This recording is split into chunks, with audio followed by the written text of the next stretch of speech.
then we'll... Do I need to use this? Yes, please. Okay. Welcome, everyone. My name is Jane Marshall. I'm the president of OCNA, Oceanside Coastal Neighborhood Association. And we are your neighbors, our volunteers, that band together to try to make our neighborhood the best it can be. We have a bunch of stuff happening in Oceanside. So I wanted to start with one of the things that we've generally protested against, not because it's housing or anything, but the Oceanside Transit Center is going to put up huge, I think it's the total is 547 units where the current parking lots are. We can't do anything about it. It's allowed, especially under state law, so be careful who you vote for in the state. Steve Weiner is the one that's doing all this massive take away local planning rights.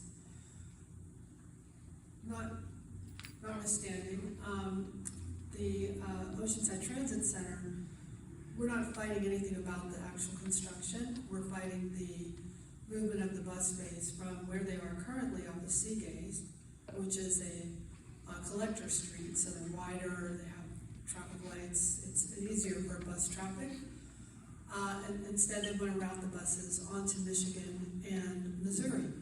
Now, of course, if anybody's read anything that we've passed on or read anything in the newspapers, that Coast Highway is coming and they're going to have traffic circles and bump outs. So Coast Highway isn't really navigatable at those junctures, but they don't seem to pay attention to anything. In fact, their current traffic study that they submitted to the city doesn't even acknowledge that this is happening. So there's things that, are just not right for Oceanside and can impact not necessarily all the neighbors in Oceanside, downtown, our neighborhood, OCNA, but they impact this west of Coast Highway, south of Seagate's neighborhood, and that's been redeveloped over the last 10 years, and these people pay buku bucks, to live closer to the beach and these newer condos and stuff, and they're not happy, and we need to support them, just as they would support us if we have issues in our area. So with that, there's Jim Palank. He's one of the neighborhoods and president of Oceanside Safe Street Association. Oceanside Safe Street. And so he's leading this, and he's put out these flyers. He also has a petition that he's passing around for people to sign. But it's really, really important that you show up to the meeting on October 7th and at least sit with the group so they see that this is a more powerful message that the neighborhood's trying to send. Do you have something else you want to say, Jim? You said most of it, but could I speak to the group? Yeah, sorry. Can I come up? For a few minutes, yes. Okay.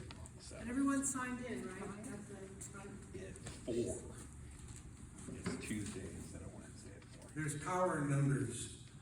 The more people that show up, the greater our chance of having the city listen to us. They have not listened to us at all. We've been to many of the meetings that the city has put on as forums.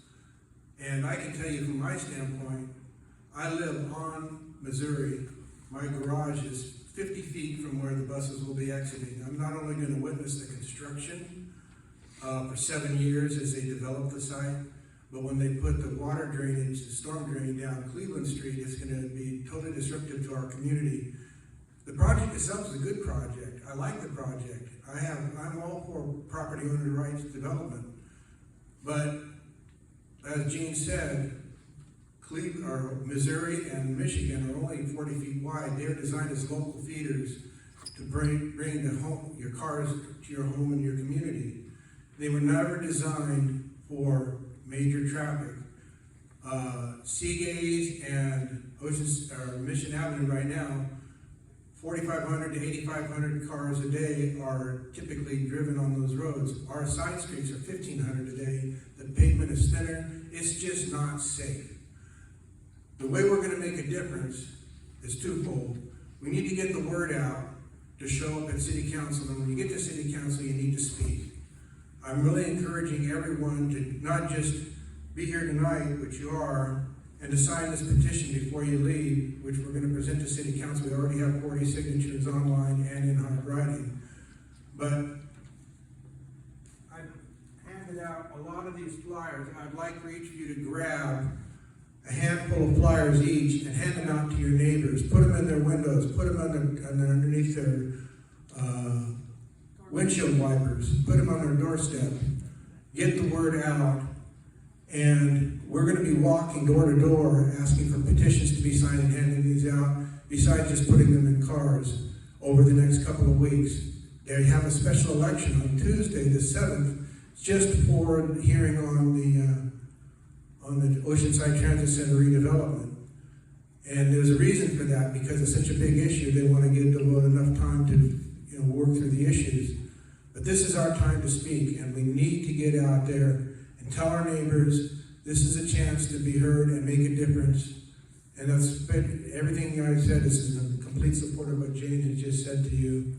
And so, if you'd like, I'll hand these out to you now, and just take a stack and put them on your neighbor's doors. Can you do that for me? Yep. Thank you. Thanks, Jim. In addition to that, we have something that's a little more fun, and that is the Buena Vista Audubon Society, the one down by the lagoon. They're having a birdhouse auction, and it's on October 18th, Saturday, from 4 to 6:30. So I encourage all of you to do that because it helps support the Audubon Society. And many of our members, our OCNA members, are also members of the Audubon Society.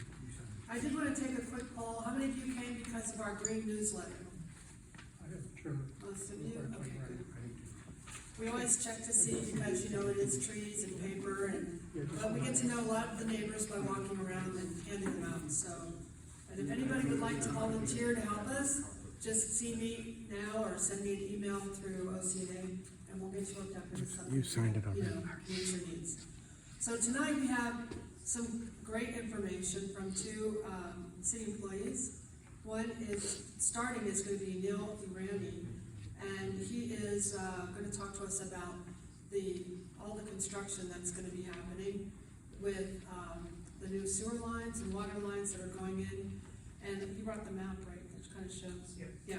So I brought a map so we can see where it's planning to go and all of that. So after that, we'll have Fred Mayo. He's going to be speaking about the water rate information that we all got in the mail, and who, what, how, when, why, all of that stuff. So without further ado, Neil, would you like to come up? Sure.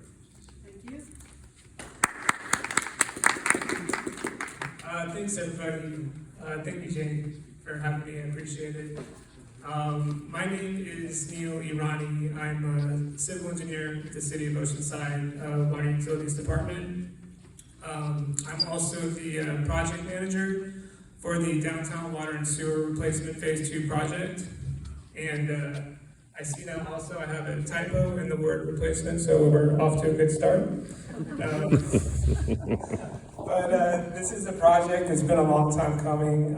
It's a very important project for the city, and it's also one that I'm very excited about. One of my passions in working for the city is providing clean, safe, and reliable water and sewer service to the City of Oceanside residents and businesses. And this project is a big part of the city's goal to accomplish that.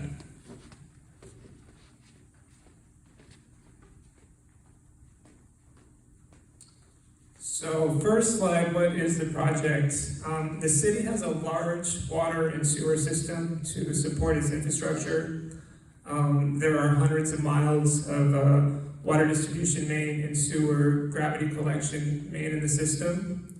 Some of this main is reaching the end of its useful life. Some of the main is also undersized to meet our current standards and development climate in Oceanside. Over the years, the City of Oceanside has targeted such mains that we find deficient in the downtown area, and we've created a multi-phased approach to replace those mains. This is phase 2 of that project. In this project, we have selected approximately 13,000 feet of water main, 15,000 feet of sewer main that we have identified as deficient due to age or size. And we are also expanding the recycled water system in the downtown area as part of this project.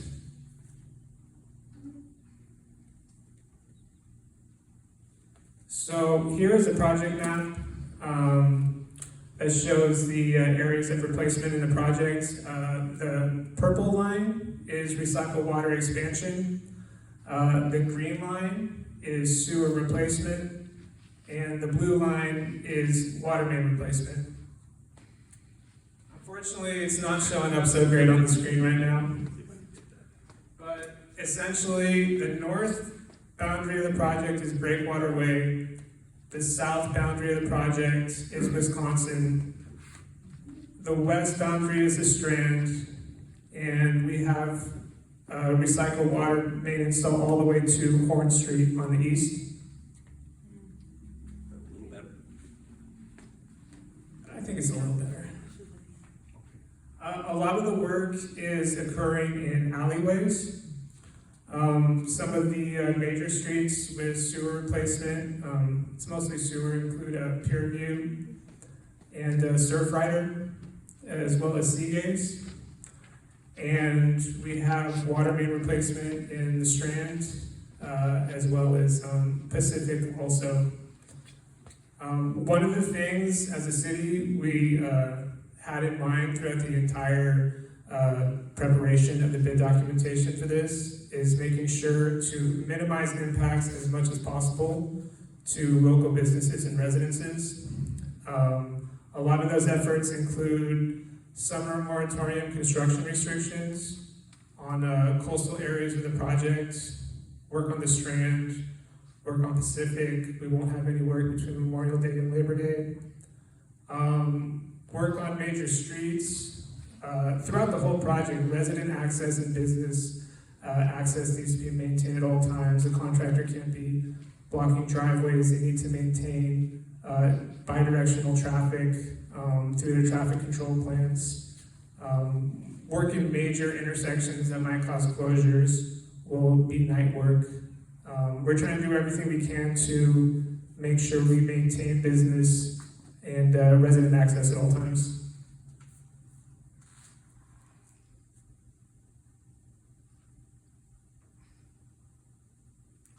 So when is the project? Our plan right now is to award a construction contract in mid-December at City Council. At that point, we estimate construction will start in January. Like I said, there's a lot of construction time restrictions on this project, both in terms of work hours, which in many areas will be limited from 9 a.m. to 3 p.m., as well as months of the year they can work. So we estimate construction could take up to 3 years to complete. And here are some of the restrictions I had mentioned earlier in the project.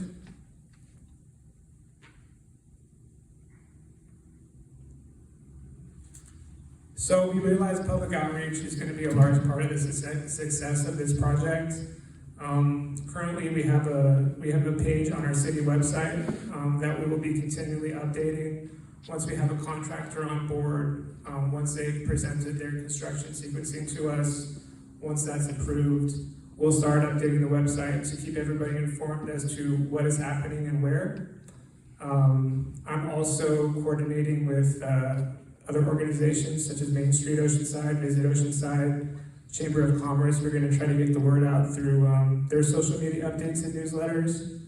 I'm also going to be bringing a consultant on board to assist in public outreach with our city social media, just to try to keep people informed of what's happening and where.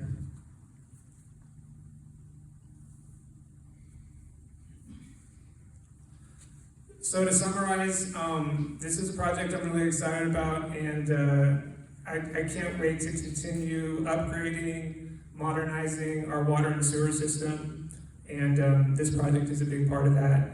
And I look forward to coordinating with everyone and seeing this through a successful construction process. Are there any questions? Yes, Wayne? Thanks, Neil. Once you get the contractor and start getting on a production schedule, that would be a good time to, I guess, reach out to us and those of us that are having our sewer line, because as you mentioned to me, you're changing from a 6-inch sewer to an 8-inch sewer, so you're going to be putting a new saddle, which is what the device that hooks the sewer to the lateral that comes from my property. What would it entail if that would be a time for me or the people in the neighborhood that have old clay or cast iron pipe, the process that would be involved in order to marry that at the same time? Would there be some way of, so it would be simpler to tie into my new pipe rather than having to tie into my old 4-inch cast iron? I don't necessarily think so. When we are installing the new saddle, we'll be putting on a high-quality adapter to your existing service. Right. If you were to go and replace your service in the future, you'll be able to connect to that same adapter. Whether or not you replace your service before or after our contractor comes through, that adapter will be useful to you. My point was, is that, you know, it's the permitting and the time and digging up the alley, if it's already gonna be dug up, may be an opportune time for such person such as myself, maybe to save a little dough, because it, you know, the alley's gonna be dug up, and if our guy was there at the same time hooking up, you know, 5 feet at least through the alley to my property with an upgraded pipe, it could, you know. Yeah, I definitely understand your interest in it and why you're thinking that way. I mean, Yeah. I can see how that makes sense. So, At times, it can lead to complications depending on what work they're doing Right. and your contractor out there at the same time. But it's definitely something, if that's what you're thinking about and you know we're gonna be working there, let's discuss it, let's talk about it and see if there's a way to. well, if there's a way we could, you know, tell that to the neighborhood, because a lot of these properties are made 1920s up. And so there's a lot of people with very, very old, I mean, my neighbor has clay, you know, and I have cast iron. That it would be very helpful if we knew that this was coming, because staging it at a similar time would be cost effective for the neighborhood, because it's an expensive job to replace the lateral to the saddle.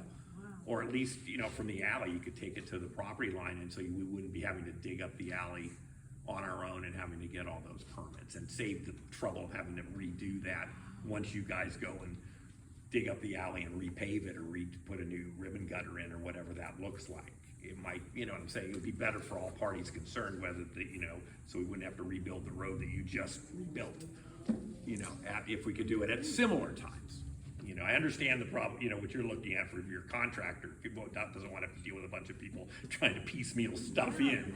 I get that completely, but maybe there's a way we can figure something out that would be mutually beneficial to those of us that have aging systems. Yeah, I would definitely be open and, you know, willing to talk with anybody that has interest in that about it. It does get complicated just because the lateral is private, Right. our work is public, it's separate permits, all that kind of stuff.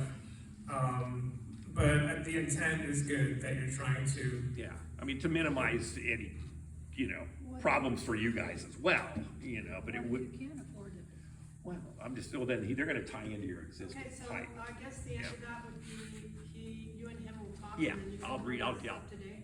Okay. Sounds good. Thanks, Neil. Wait, Thanks, Jim, Lynn. Jim, over here. Yes. I was going to say, so from a practical standpoint, you'll probably think about this, but a lot of the trash pickup is in the alleys. And if you're maintaining access on either side, a lot of the newer places really can't put the trash out on the regular street if that's an alternative, because there's steps, stairs, impediments to bringing it there. So how do you envision that rolling out? Yeah, trash pickup is always a tough one in alleys. That's something that we're gonna work with the contractor. The contract requires that the contractor coordinate with the waste management services to maintain trash pickup during construction.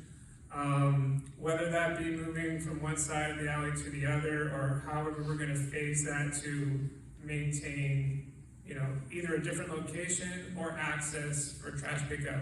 That's something we're gonna have to work out on a case-by-case basis through construction, but we will coordinate that appropriately. Okay, thanks. Yes. What is the owner's estimate on the total project? It's gonna be awarded to one contractor, right?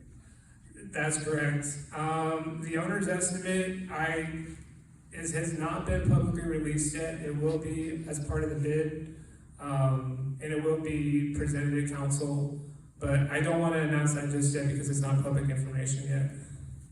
Second question. Yes. What do you mean by recycled water? What is recycled water? Could you define that? Yeah, so Show recycle, the map again. yes. Potable water is one thing, stormwater is another, purple Sewer. pipe is, Gray water is another. So what is recycled water? So recycled water is treated wastewater that we treat here at our San Luis Rey wastewater plant.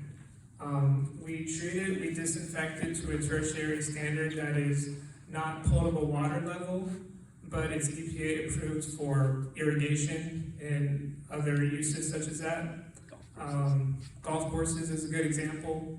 So we try to use recycled water where possible as a sustainable alternative water source to reduce our potable water demand. Okay. I have a question. Oh, go ahead. Yes. I have a question about how to find where my contact is to get into this, because we used to have an alley behind our house, and about 60 years ago, somehow it all got taken away, and people's property lines were extended to meet each other. So would we have it behind our house or in the front of the street? Would you have your sewer and water main? Right. Where would it be? How can I find out where it is? I can provide you that information. If you want to give me your email address and your address, I can look it up for you and give you that information. Yes. Is this gonna be a low bid, or is this gonna be a qualifications-based bid? So it is a traditional design bid build, and the contract will be awarded to the lowest bid that meets the requirements of the contract. We were very conscientious in factoring in experience and qualifications and certifications to make sure we have a responsible and competent and experienced contractor on this job. So that'll be all part of the evaluation. I have a quick question. We received a couple years ago, a mailer saying, from the city of Oceanside for some insurance company about protecting our sewer lines, which is kind of odd, but then, of course, now that we know there's a lot of this happening, is there any kind of correlation between that preemptive, make sure you cover your bottom, and this kind of activity?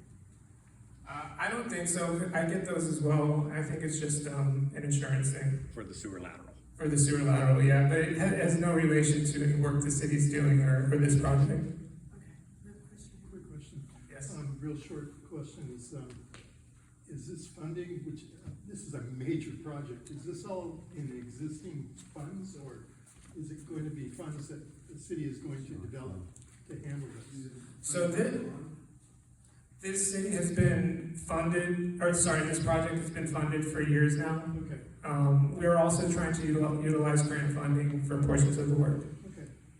And just to make it a little clear, and, maybe you can send me this map and I can post it on our website? Yeah, absolutely. Okay, the colored one, Yeah. So here, the blue is water improvements, alley between Myers and Pacific Street. Again, this is Wisconsin, right? This is Cleveland Street, straight up. And then the next one is alley between Tremont and Cleveland. And then a tiny little, portion here is water improvements, the alley between Coast Highway and Tremont. Jane, there's a stick right down below if you want to use it as a pointer on the ground. Okay, well, and then the green, I'm pretty tall. Green, is sewer improvements, and this is from Washington Avenue, basically, kind of up to, almost Seagates, a little bit of water too.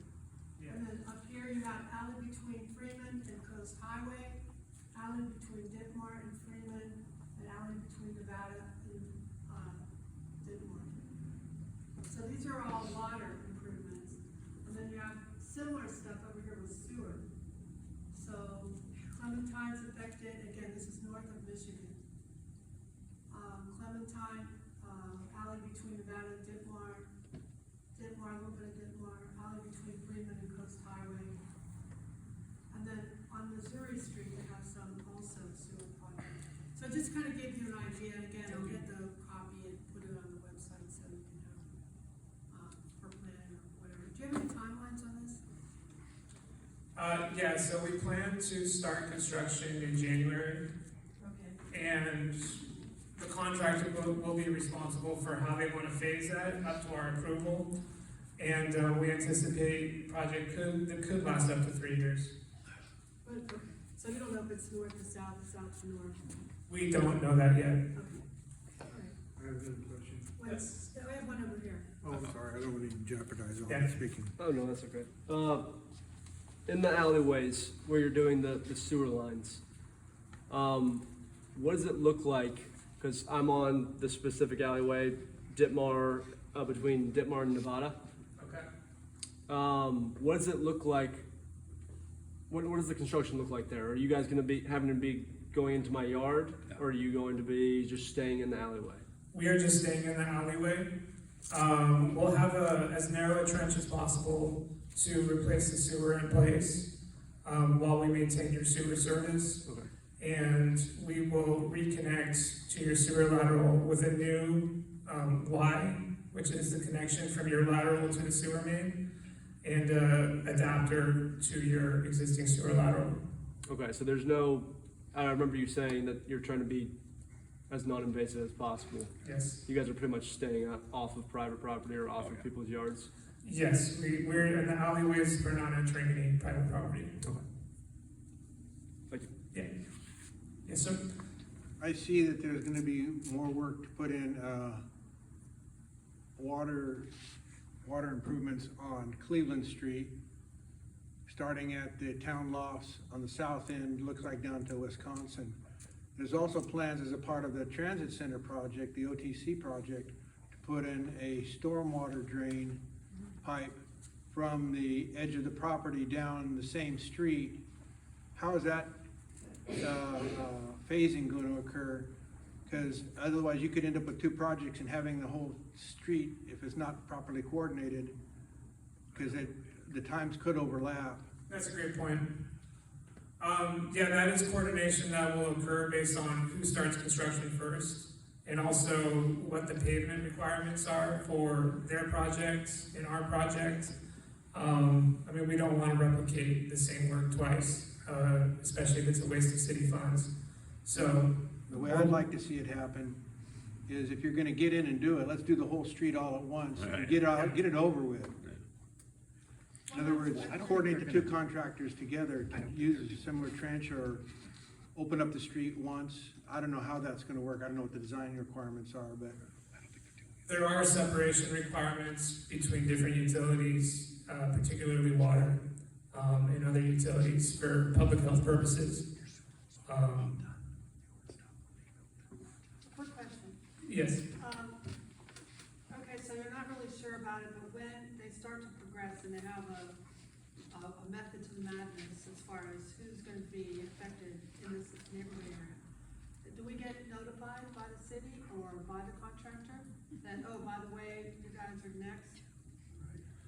Yeah, so we'll be sending out mailers and doing door hangers, in advance of starting construction in an area. So there will be, physical notifications as well as the online notifications we're doing. All right, thank you. Oh, and one last thing. Yes.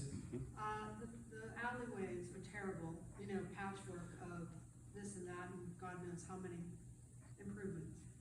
So is it gonna be like fixed nice, so it's not another patch that then comes up and then another patch comes up? Yeah, we're not going to saw cut the alley and, pave, overlay pavement that's falling apart. That's gonna be a case by case basis, but where the alley is in such bad condition that we can't, do a patch and connect to existing alley and have it look nice and be sustainable for the future, we'll take that into consideration, and more repairs might be required. Okay, one last question before we move on, please. Just one quick, some of the alleys have had improvements with concrete ribbon gutters. And they're not like contiguous from one end of the alley to the other, so when you're tearing out, you're probably, because when they did the ribbon gutters, it's probably close to where the sewer laterals and the sewer pipes may be pretty centrally located, because if they pull from both sides, you'll be replacing what's kind. Yeah, that may be an unfortunate thing if there is newer ribbon gutter. A lot of the sewer is in the alley center line where the ribbon gutters are. We'll replace the ribbon gutter, but if there's newly installed ribbon gutter that we have to replace, it's kind of an unfortunate thing. Right. No, I'm just saying, yeah, you're gonna do the same, not just asphalt, but No, our bid documents have replacement of all remainder. Thank you. Well, great, let's give Neil a hand. Thanks, Neil. Thank you. Appreciate it. And after a quick little change up, we'll hear from Fred and, about our water rates, the notices we all got. And why, when we're cutting back on our water, do we have to pay more for it? Good question, huh? Yeah. Fixed costs. So Fred, before you start, Yes, so, does Neil work for you? he works in my group, yes. You know what, I have to say, being on the job 5 days and speaking in front of your new boss, good job, buddy. You give him kudos too. So. Yeah, good job. Represent the team really well. Now, thank you for setting the bar so high. You're going to be embarrassing me. So, full disclosure, guys, this is day 5 on the job. Okay? I'm up to speed probably about 60%, 70%. I understand the rate studies and all of that. I understand the whys and why we're doing it and those type of things. So, I might not be able to answer all your questions, but if you leave me your contact information, I'll be more than happy to get back to you within a few business days, okay? It's not gonna be off into the ether and you don't hear from me again. I'm a very proactive person to reach back out to the public, so. Again, my name is Fred Mayo. I am the new water utility director for the city of Oceanside, and we're here to discuss the proposed water rates. And with that, we'll do our thing.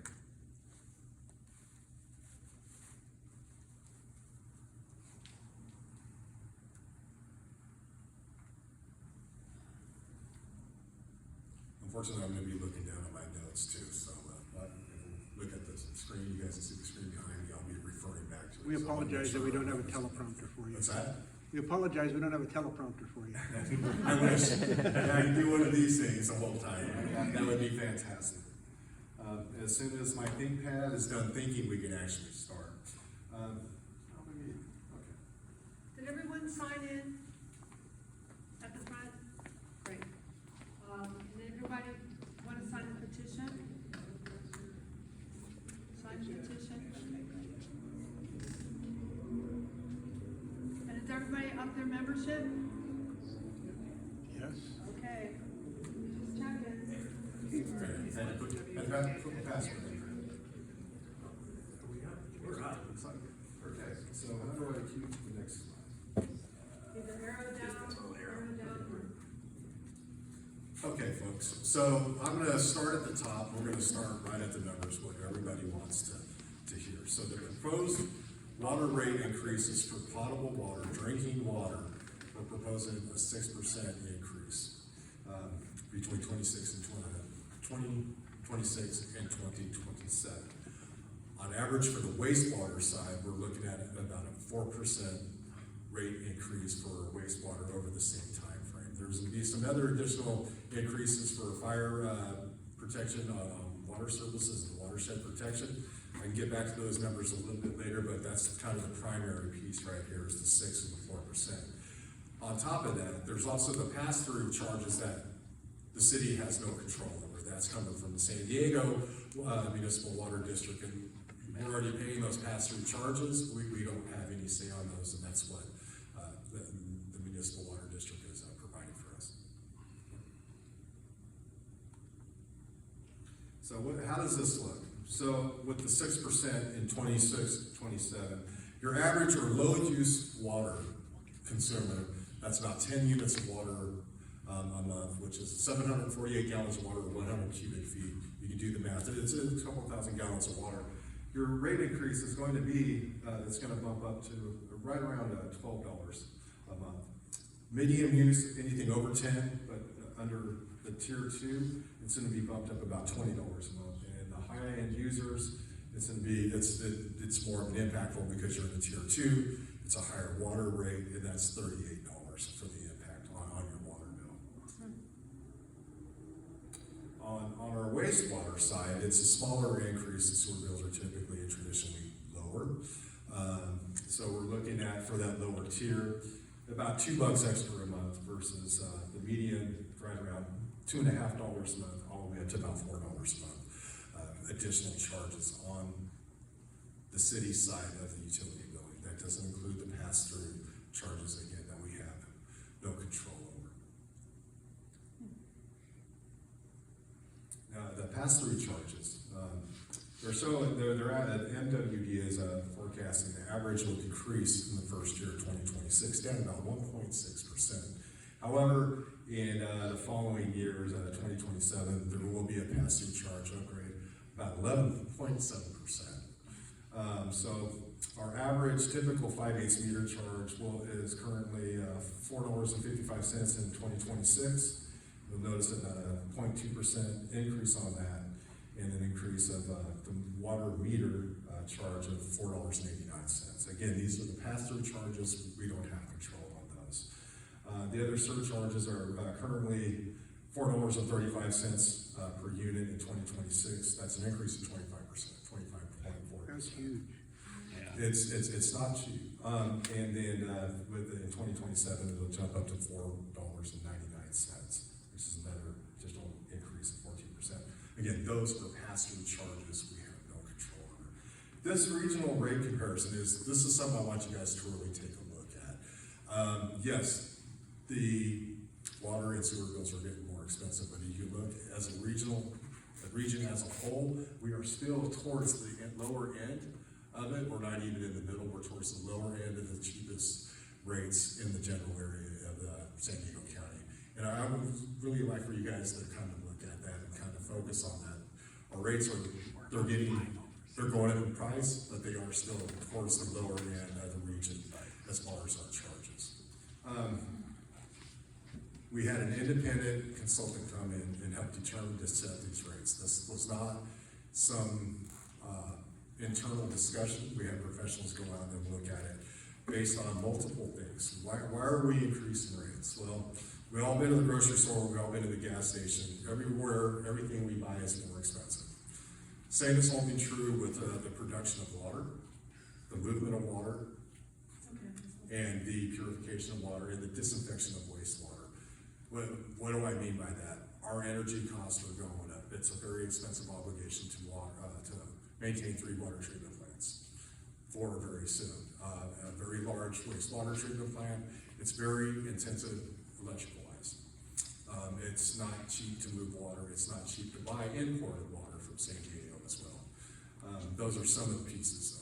Our prices for construction are going up. Even just doing our daily work, the components that we were buying a couple of years ago have all gone up somewhere between 5 to 15%. These are costs outside of the control of the city.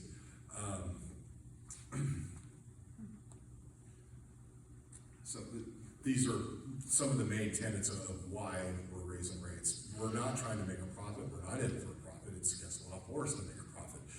We have to be able to maintain our cost to treat the water. Chemicals have gone up on average statewide and nationwide.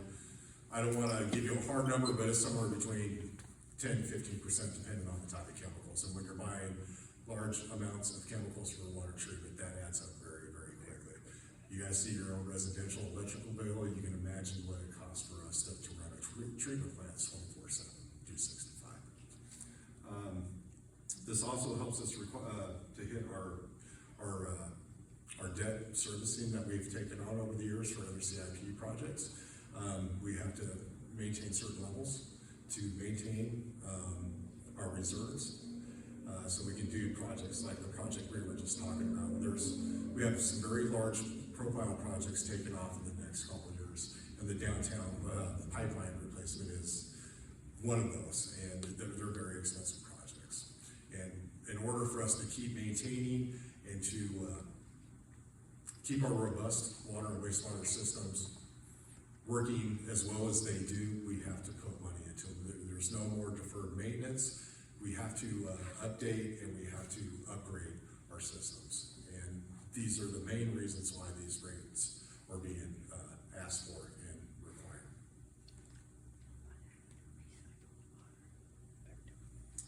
This is just one little final slide, just trying to show that we're trying to do our due diligence. We're very prudent with what we're doing and how we're doing it.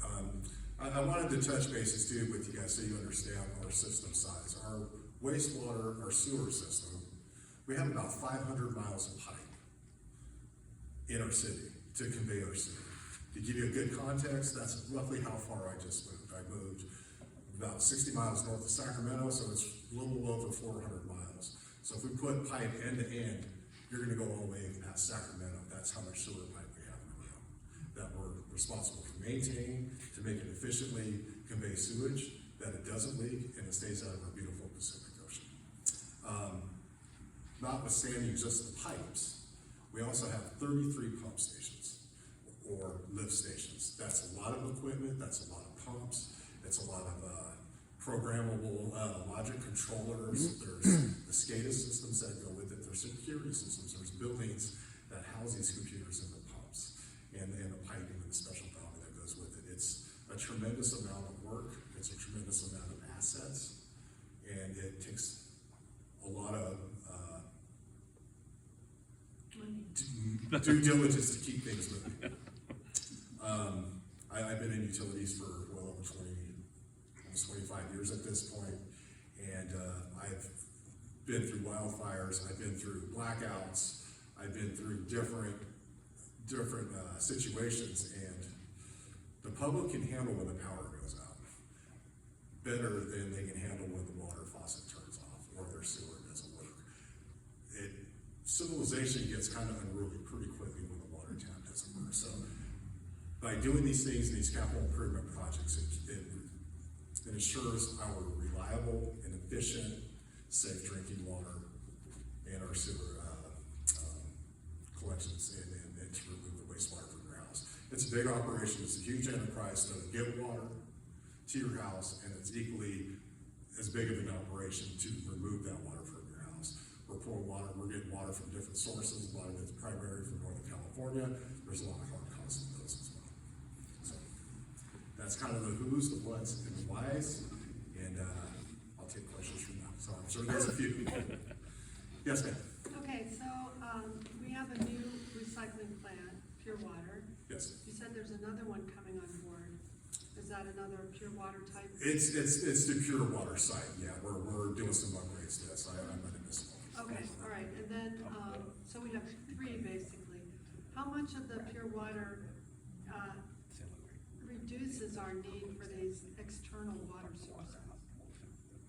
I don't have a number for you on that, but I can do some research and I can get back to you. Because it would be interesting to know. I mean, I think everybody likes the idea of being self-sufficient. Right, Kind it of is. kind of like Pendleton is doing water reclamation. What is it? Yeah. Desal plant. Yeah. And some others too, you know. Yeah. And it would be nice to see how we could better contain our costs from external sources, because as water becomes possibly more rare, then it's only going to go up. And whatever we can do to find our own sources. I know Oceanside is way ahead of the game, but it would be nice if that could continue to grow our supply side so that our demand from these other places is reduced. Agreed, and the overall arching strategic vision is exactly that. And one of the biggest pieces of that is to reduce our dependency on, for instance, the Colorado River. Where you've all seen the stories with the Colorado River, it's being overdraft, not by us in particular, but by all western states. And by getting us off of some of that, it will ultimately save us more money. And it keeps our resources here at home, and we're not pulling from such far ways, or from the reservoirs out of Northern California as well. So there's a good environmental impact or benefit to that as well, which is, I don't want to lose sight of that either, because that's equally important. So. Yeah. Yes, sir. Is there talk going on about another plant like the Poseidon plant down in Carlsbad, which I don't think Oceanside ties into? We do, we get 5 million. I do not know of that. Too costly. I don't believe so. My other question that was probably more important, this rate increase, is this just for the 25-26 year rate cycle, and there's gonna be another one in 26-27, or is it gonna be? These rates would take effect in January 26 and go through 27. And then there'll be another rate adjustment in a couple years? 28. I can't answer that with a qualified answer right now, but the point, the studies have shown that this should be able to keep us more self-reliant, and with without having to keep going back to, as a taxpayer myself, I'm fatigued with rate increases myself. I suffer from the same thing, just like you guys. It's not magic money. It comes out of my pocketbook just as much as everybody else's, and everybody else that works in the department. We all feel the same. Yes, sir. So I would imagine commercial and industrial uses has the strength component, correct? What is that, depending upon the type of effluent that they're putting into the system and the strength of that, what are their rates gonna go up, do you know? I will have to get back to you on that, because there is a pre-industrial treatment, and so I'm more focused on residential right now, but Okay. I can find that out for us, and I'll get back to you. So do the basic charges that you're discussing here apply to commercial and industrial as well, or is that, On the potable water side, yes. Yeah, but not on the waste. Wastewater, I want to make sure my answers are correct before I say Okay, something cool. in a public forum. I don't want to back talk something or walk back something that isn't correct. I want to be very factual and very straightforward with you guys. And, again, my name's Fred Mayo, and my email is fmayo@cityofoceanside.ca.org. I'm at City Hall on the south side. If you feel like you're not getting some kind of representation or good answers, that's where my office is. Come knock on the glass, I'll be more than happy to talk. So, yes, sir. You mentioned, of course, that you have a high electricity demand. The business I used to manage, have been contracting with a third-party provider, not the ones that you see around here, based out of Carlsbad. And I'm purchasing my electricity at the amount I use, it like 7 cents a kilowatt hour at a 5-year contract. Now, you're gonna be using I'm only doing 100,000 kilowatts, but I'm sure you know what your numbers look like. Are you purchasing through SDG&E, or do you contract with a third party to get a better commercial rate? I believe we're from SDG, but I know microgrids are all over the rage. This is And actually- I think that's what you're kind of No, referring to. this is like a purchasing group that buys money from, That's not on, what JPG and then they sell it to you. Company called Direct Energy, that may be worth looking into, don't know. And I was working with some folks up north with something similar to that as well. So- There are, And we're still actually going through to see if there's actually. Community good choice aggregation. savings. not them, they're too expensive. Yes, sir. We are expecting, at least just downtown, another, 2,000? 3,000. 3,000 units of various sizes in different, more downtown location, but like the transit center that we spoke about earlier, 540-some units. Then you have Regal Plaza, that's gonna be another 500-some units. Then you have the 2 lots across the street, that's gonna be another 500-600 units. I mean, on and on, right? And Yes. so the 3,000 units, and everyone says, where are they gonna get the water? Now granted, these units are in high rises, so maybe they don't have the landscaping requirements that a residential, single-family home might have. But yet at the same time, they're still consuming cooking, washing, resources. And where does this come from? And then why, how does this get shared with everyone? So at my former city that I worked at, when we were going through a rate study, that question came up with all high density. Yeah. There's a lot of information out there, there's a lot of modeling out there, which was a surprise to me because I was thinking with all high density. Actually, high density apartments, condos, and those type of infrastructure, like we're talking about the transit, on average, they have a lower per capita use of water than a single family home. Well, yeah. By a fair amount because of irrigation. There's centralized laundry services typically in those type of buildings, high efficiency appliances and those type of things. We have, where's the water coming from? That's why we're using our wells that we are brackish well water. That's why the pure ocean side is such a key piece to this too, is to actually help offset a lot of those costs and those extra demands. That's my best and straightest answer I can give you to. Yeah, I mean, it's fair, but I'm just thinking like. I think cities all across the state and anything Are west of struggling. Mississippi is Yeah. struggling with the Yep. same things. The city that I just left, 25 years ago. They have the same primary water source in all the other cities around this reservoir. They've all grown 60%. When I moved to Roseville, there was 20,000 people. When I just moved out of there, there was 150,000, and they were still building another 10,000 homes. Folsom is a city that had 20,000 people, and it's at 100,000 now. They're still going with another 20,000 homes. El Dorado Hills, 1,500, and there's 15,000 people there, on and so forth. That's a complicated question. It's not an easy answer. Water rights are a big piece to that. So without going too far in the weeds and me talking way out of my lane, it's through conservation, it's through recycled water, it's through our brackish or desal water treatment plant that we have in our other primary water treatment plant is where we're gonna get the water. Yes, sir. How is this gonna affect growers? Like rate increases, are they gonna get any special consideration, or they just gonna have to take it on the chin like everybody else? From the best of my understanding, Yeah, I'm sensitive to agriculture as well. Right. I believe most of their water purchases, and I'll verify what I'm about to say because I don't want to give misinformation. I believe they buy a lot of their raw water from San Diego Municipal, not necessarily us. okay.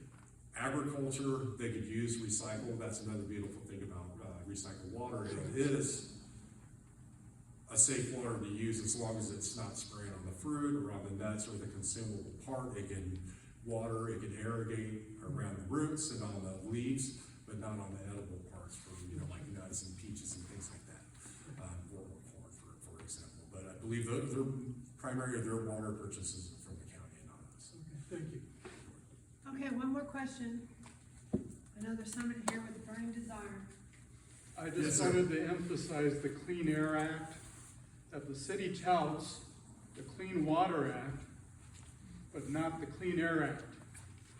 These lift stations are just pouring out chemicals. The sewer system, pouring out chemicals. Like I said, 24/7. On September the 12th, Friday, September the 12th, about 5:30 in the afternoon, the system was turned off. And it went back online about 8:15. The air was great, just great.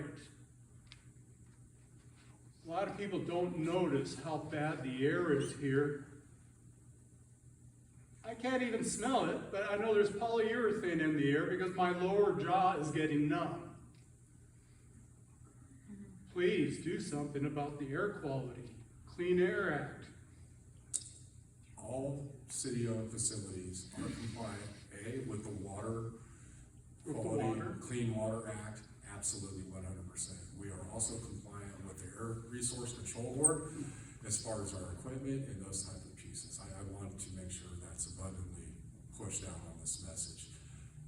Please leave me your information, like we talked about before the meeting, and I will look into what your concerns are, Good. and I will get back to you. Yeah, please. Like I promised. Please. But as far as air resource compliance and clean water, No. we're absolutely compliant. That isn't so, because I've complained how many times to the air quality, San Diego County Air Quality Control Districts. They're gonna you're making the city a new underground Tijuana River. That all these chemicals, all this hydrogen sulfide people are breathing it and they don't even know about it. You got someone like me that could only get 2 hours of sleep because the chemicals are pouring all the time. The worst is in the middle of the night. The middle of the night, the air is so calm, especially when it gets foggy. The chemicals are just hovering everywhere. And I know it's hydrogen sulfide. I've spoken to one competent person in hazmat, and he told me that's hydrogen sulfide. I'll look forward to your information. I can add to with our sewer lift stations. Middle of the night or It's traditionally, it's 24/7. our flows are at our lowest and our pump stations are actually not running nonstop. Typically in the middle of the night, we may have a few of our lift stations that are doing that, but our smaller ones. Our lift stations run when certain levels rise into the wells. Once the pumps draw down to that level, they're soft starts and they're slow shut-offs. The pumps ramp down real slow and they ramp back up real slow to prevent water hammer and transient shock, we call it, so we don't break our pipes. At our large lift, well stations or lift stations, sewer pump stations, yes, they can be running quite a bit. Typically in the middle of the night, unless it's a very large rain event and we're getting a lot of infiltration from stormwater, our pumps aren't running constantly 24 hours a day in that scenario. Please leave me your information and I will reach out to you offline and give you a few days, okay? It'll probably realistically early next week, okay? Let's thank our wonderful guests. Thank you. It's always great to have people that are actually doing the job and managing the project tell us what's really going on and be able to ask questions and get direct feedback. So, Fred and Neil, thank you very much for joining us. We hope to have you back again maybe for a follow-up, as maybe the project progresses next spring, to give us an idea of how it's going, or maybe a timetable that you've gotten from the contractor. And likewise, as you get more on board, we'd love to have you back as well. So, we need to be out here by 7, so I'm gonna kind of wrap it up. Don't forget to take these and pass them out to a couple neighbors. It's us sticking together that makes a difference when it comes to some of these projects and the impacts that have, the negative impacts that they have on our city. So anything you can do, we really, really appreciate. And with that, we'll see you next month on